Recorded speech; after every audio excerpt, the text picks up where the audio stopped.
Hi, PJ Scott here, your Navy Waves veteran, Vietnam era. We're not called Waves anymore. They just blend in with the other sailors. So times have changed since 1971, my friends.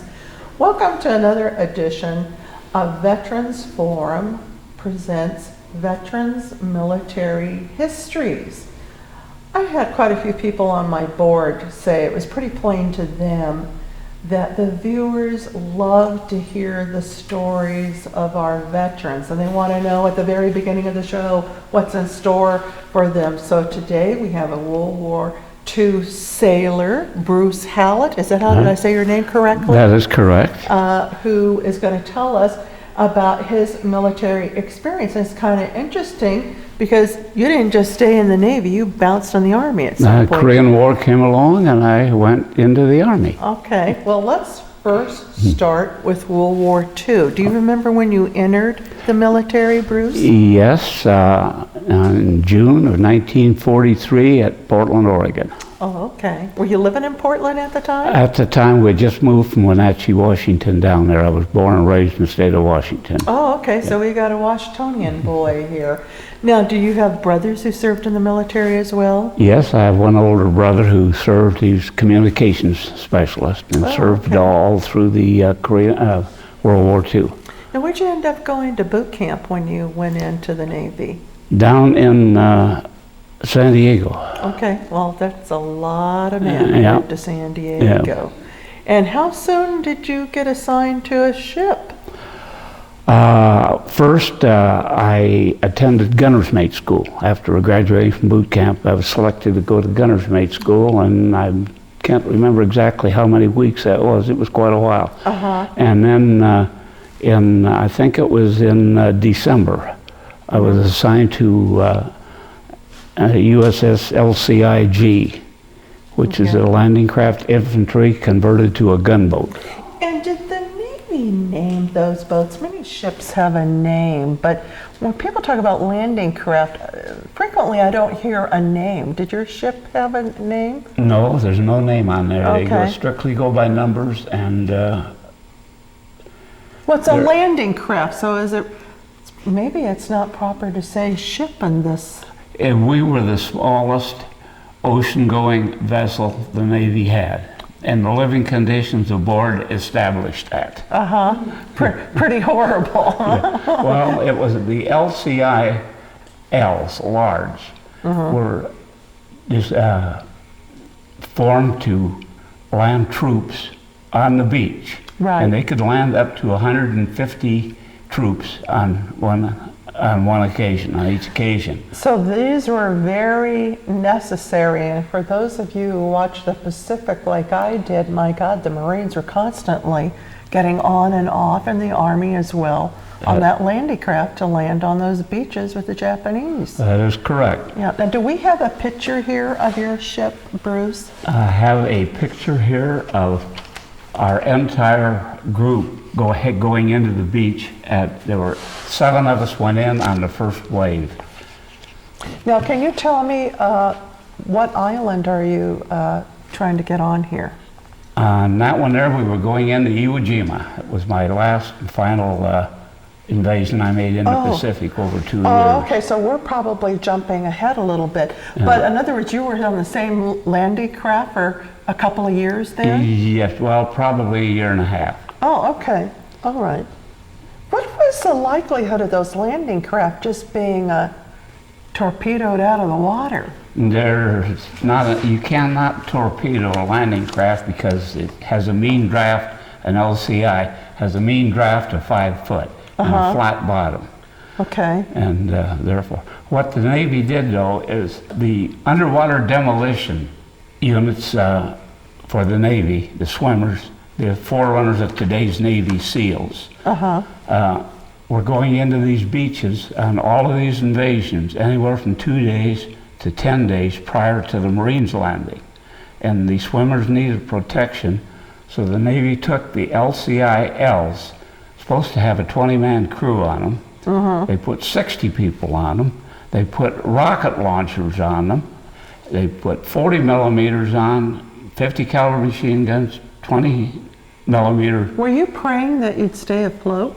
Yes, just about. Would imagine so. It sounds like it got pretty heavy. But we were a special unit, and we could go in. The reason for the LCIs being designed to go in and cover the swimmers who went in on the beaches was because they had a shallow draft and had a flat bottom, and they had twin screw and rudder and were quite maneuverable. Right. And so they could go in and do quite a few things that other vessels could not do. And what was your job? I mean, once you landed, what was your job to do? Were you just seeing other sailors and Marines off, or did you get off yourself and perform some task? No, we went in ahead of the Marines. We didn't go in and actually land. We were the gunboats. We were transformed from a landing craft into a gunboat. So you were softening them up? That's right. Okay. We're trying. Well, for one thing, the Japanese on some of the islands in the Pacific where the reefs where they had many coral reefs, the Japanese would build bunkers on these out of coconut logs and stuff, and to try and impale landing craft going in. Then the Navy also needed to know the type of soil that was on these islands, right, to determine what type vehicles they could put on their tanks, heavy trucks, etc. And so they had to go in and dig out soil samples right under the nose of the Japanese. Oh, okay. So in some instances, this is really sort of intelligence work then, isn't it? Yeah, it was. Okay. But very interesting, and at Iwo Jima alone, I will jump ahead. This is my fifth and the last invasion. That's where I was wounded. And we went into the beach at Iwo Jima. And now, is this the picture of your ship when you were at Iwo Jima? it's a sister ship. Oh, okay. So your ship literally looks a carbon It was copy. identical to that one. Okay. I think that was the LCI G441, and they received the second most casualties of any of the gunboats. And this picture actually shows, my viewers know I don't see that well, but this looks like heavily damaged. It was heavily damaged. Okay. What we did, we went into the beach, we formed a line, 7 LCIs side by side, several hundred yards apart. We were designed to go in and fire rockets at about 1,100 yards off the beach. We fired 144 rockets in 12 seconds, each one equivalent to a 5-inch shell. Every other LCI gunboat did the same thing. Then we were to move in another 100 or so and fire another salvo, reload and fire another salvo, and blanket the beach, basically. And how did all that noise and activity, I mean, I guess you were, must have been a bunch of mixed emotions. yes, I puckered up every time we went into a beach, I'll tell you. Yeah. But anyway, at 2,500 yards out, we opened fire. I was the pointer on the bow 40mm cannon. And that's the pointer is the crew member who moves the gun in a horizontal position. The pointer is on the other side in the seat. He moves it vertically. And so you had to be really good at what you're doing as an individual, but yet do this teamwork as well. that's right. Well, I applaud you. Thank you for your service for doing that. We went into 5 invasions, and like I say, we've jumped ahead, so I might as well go ahead and say what happened. Yes, please do. Our skipper Lieutenant Herring received the Medal of Honor for heroism there. What happened is we went into the beach in formation like that. We were getting hit, and my gunboat was the first one to get hit, and my gun position was the first one to get hit. Oh, God. There were 7 of us on the bow, and only 2 of us came out alive. Both of us were wounded. And both of you were from Washington State. Yeah, both of us from Washington State, which is unusual. Yeah, that is unusual. Service. I wonder if there's better guardian angels in Washington I State. don't know. But anyway, all at once, all I can recall is I'm looking through my gun sight. I'm focusing in on, we were like 1,000 yards off the beach, relatively close. And on gun positions, trying to find the Japanese gun positions, that I was firing in what I thought were machine gun emplacements. And I fired in on 3 of them, and the next thing I know, I was enveloped in a wall of flame. That's the first thing I can remember. I thought I would be burned alive. Oh, I was scared to death. It just flames all the way around me. And I don't know if I got, anyway, I wound up out of the gun period right on the little point on the bow. Whether I climbed over the gun tub or was blown over, I don't know. I know I can remember being blown into this air. Wow. And then I was unconscious or semi-conscious. And finally, I don't know how long it was, I came to and I realized, and I heard more explosions on the gun, on the LCI. And it was a, Sounds like a movie. yeah, it's a horrible movie. Yes, anyway, so we had to stop. We were injured. The ship was blowing up enough that we had to stop. At the time, doing our coverage of the underwater demolition swimmers. Our skipper, Lieutenant Herring, was wounded at this time. All right. He got us all together again, and we went back in again. Oh my God, okay, he was really determined. Yeah, and he got hit, we got hit more, and he was hit again. So we had to stop again, stop our combat actions, and withdraw again, reform. He took us in the 3rd time. This is why he got the Medal of Honor. And we covered the swimmers. Do you even have time to pray during all this activity? No, you're too damn scared. Yeah, I think your mind's filled with trying to survive. Yeah. Yeah. So anyway, we did finally had to leave because every gun on the vessel was out of commission. We had one 20mm weapon left firing. That's all we had, and we just shot to hell. And now, how many other ships or landing craft like yours do you know how many was out there? I mean, you weren't out there by yourself. No, there were. We were in what they were organized in groups. Ours was Group 8, and we had 10 LCIGs. The LCI, and then in parentheses G for gunboat. In this particular. All right. So the first 7 of us went in, and we were blown to hell. So they sent the other 3 back in to follow, and they got blown to hell. Anyway, what occurred was on our gunboat alone, we had the heaviest casualties of any of the gunboats there. We had 70% casualties in an hour and a quarter of combat.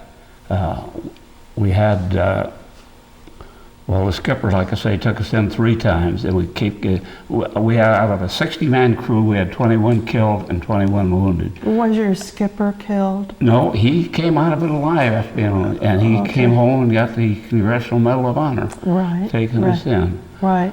But, and the other LCIs were hit very heavily also. Yes. But I imagine you must have left the Navy with a boatload of medals. I got a few. Yeah, I imagine you too. Yes, I'm sure. And, I'm sure. Anyway, though, after we pulled back out from there, they decided that they would pull out for good at the time because the ships were outmanned, they were done. But another one of our primary missions was to try and locate the Japanese had many concealed cannon and large weapons and so forth on Iwo. All right. When we got into a firefight with them, they disclosed these positions. Good. Yeah. So anyway, then later it was the reason that they were blown out was then our battleships, cruisers, and aircraft could go in where these gun positions were spotted. We lost the LCIG Group 8. Had about 250 casualties. But they estimate, and this makes me feel great too, so we lost 250 men. They figured that the guns that were knocked out by us getting into a firefight and disclosing their locations probably saved 2,000 to 3,000 more Marine casualties. Well, amen. Now tell me about this picture, Bruce. What is that all about? That is a 20mm cannon, and that we were not in combat at that time. I was just monkeying around with it. Right. A couple of No, days. we don't expect people to take photos while you're in the middle of a bloody battle. Yeah. But this is what it looked like. Because they had basically they had 40 millimeters cannon, 20 millimeter cannon, and 50 caliber machine guns was what we were armed with as far as the guns went. And all the crew members on the gun crew had to become familiar and be able to operate any of the three weapons. Well, yes, because they knew there was going to be casualties, Yeah. and somebody had to man those guns. So just real briefly, what other battles on these landing crafts were you on? The first invasion we made was January of '44, was the Marshall Islands. And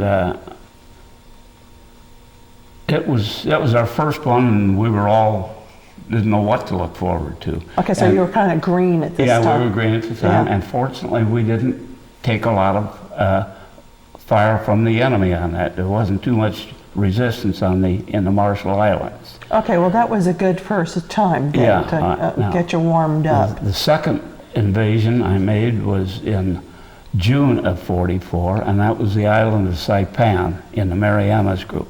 That is also the only island in the group, and the first island that was taken that had Japanese civilians on them. Oh. Yeah, because and what was frightening about this was one of the most sickening things I'd seen. On the north end of the island were cliffs, Marpai Point. The Japanese had been told that we were going to murder and rape all our women and kill all the children and everything. So the women, a lot of the Japanese women went to Marpai Point, threw their babies off the cliff and jumped in after them. And for days we'd had bodies floating around that island. Horrible. Yeah.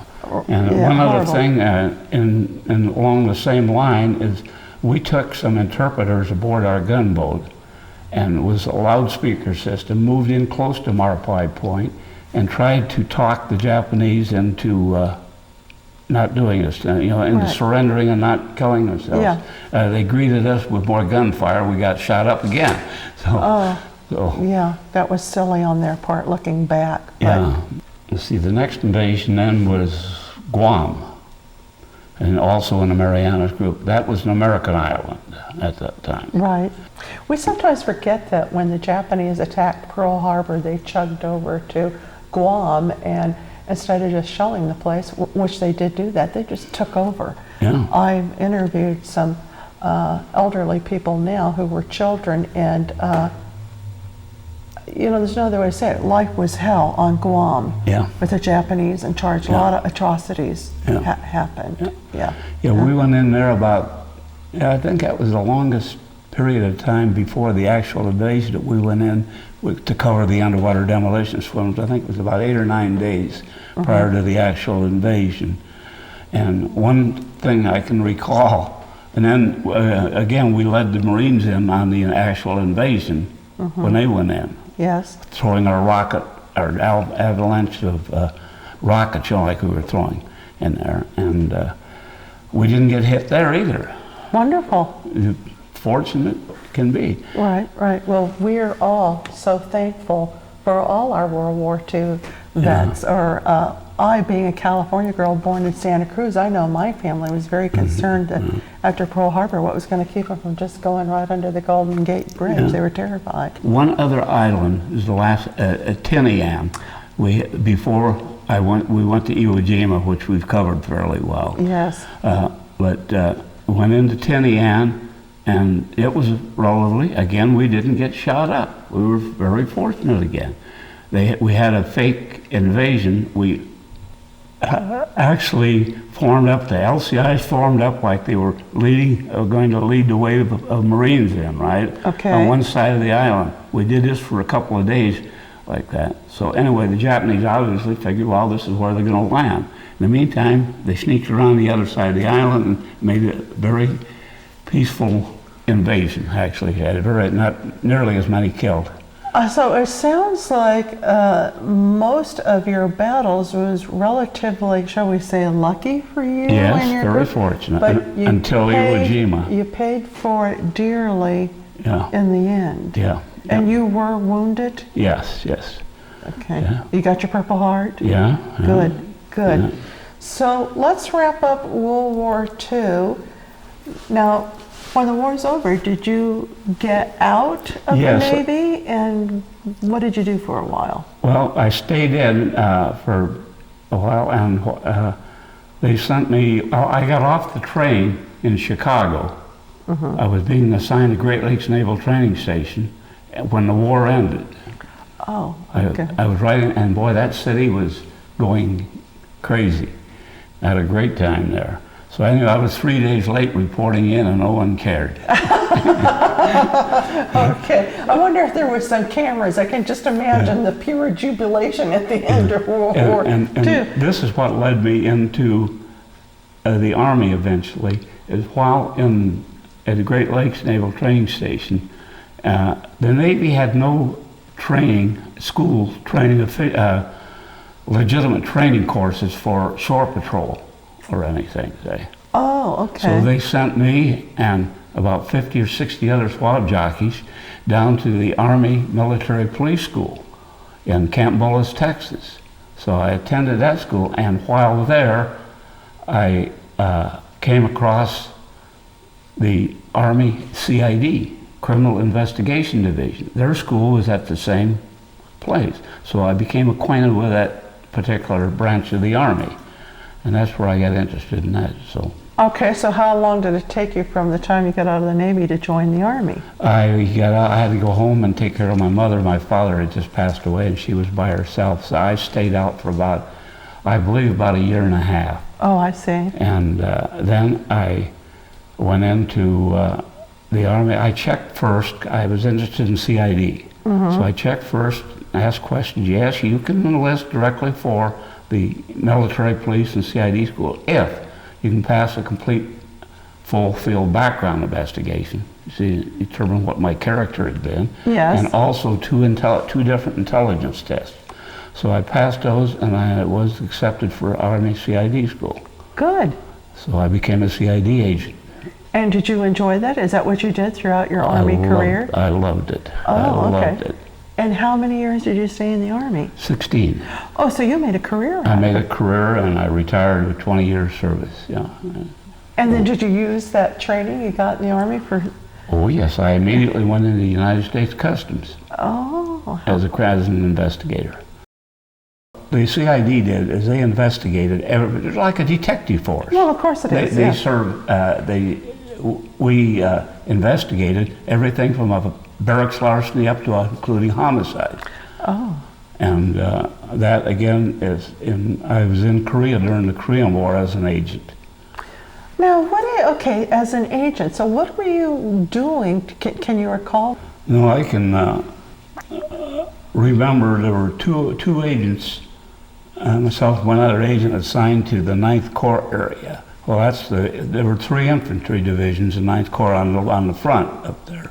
Well, we weren't in a combat unit, but we were in a combat zone for 6 months there.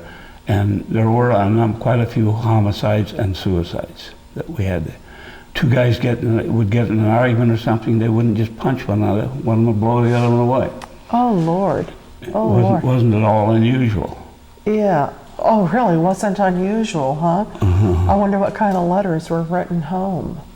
Yeah. Well, listen, we're about the end of our time, but I want to thank this really handsome guy here for serving our country so well and so long. Bruce, God bless you. Thank you. This is P.J. Scott. Join us next time. And by the way, the 70th anniversary of Pearl Harbor is coming up, so if you meet a vet, tell him how much you appreciate what he did for our country. This is P.J. See you next time.